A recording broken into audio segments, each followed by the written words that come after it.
Mga katrops, welcome back ulit sa aking channel, Sports React PH.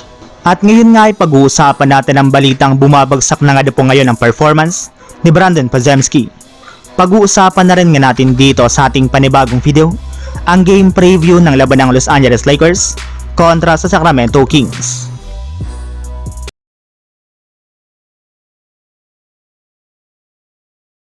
Simula nga po mga katrop sa pagtatala ni Brandon Podziemski ng 9.2 points, 5.8 rebounds at 3.7 assists per game last season, ay bumagsak na nga po ito ngayong taon sa 7.7 points, 4.6 rebounds at 3.4 assists per game sa kanyang 37.6% shooting sa field goal.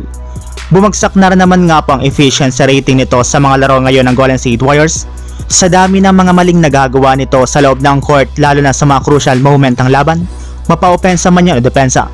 Kaya dahil nga po dyan ay may iilan na nga po sa mga fans ng Warriors ang nagsisimula na nga pong mawala ng tiwala sa kanilang sophomore. Unti-unti na rin naman nga po silang nanghihinayang bakit pinanatili pa nga po nila ito sa kanilang lineup, kahit may pagkakataon na nga po ang JSW na i-trade siya last off season para lamang makuha si Lauri Markkanen mula sa Utah Jazz. Imbis nga po na mag-improve at lumakas ang kanyang mga laro ay mukhang mas humina pa nga po siya sa kanyang pangalawang taon sa loob ng liga. Samantala, punta naman tayo sa ating sunod na pag-uusapan sa game preview ng laban ng Los Angeles Lakers kontra sa Sacramento Kings. Bago pa man nga po mga katrops magsimula ang kanilang laban, ay inanunsyo na nga po ng Lakers na nakalista na nga po dito bilang probable si Anthony Davis at questionable naman si LeBron James.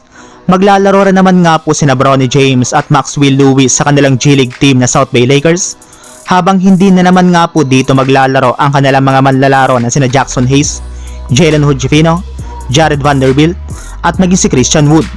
Habang pagdating naman nga po mga katrops sa koponan ng Sacramento Kings, nakalista na nga po dito bilang questionable ang kanilang mga manlalaro na sina Domantas Sabonis, Keegan Murray at maging si Kevin Huerter. At ayon nga po sa lumabas na balita, since nga po sa home court ng Sacramento gaganapin ang kanilang laban ay dihado na nga po agad dito ang Los Angeles Lakers.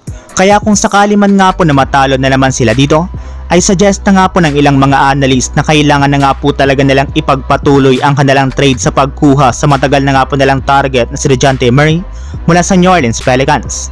Kung inyo nga pong matatandaan mga katrops, nabigo nga po ang Lakers na makuha si DeJounte Murray sa trade last off-season, kaya hindi na nga po nila ito palalampasin pa.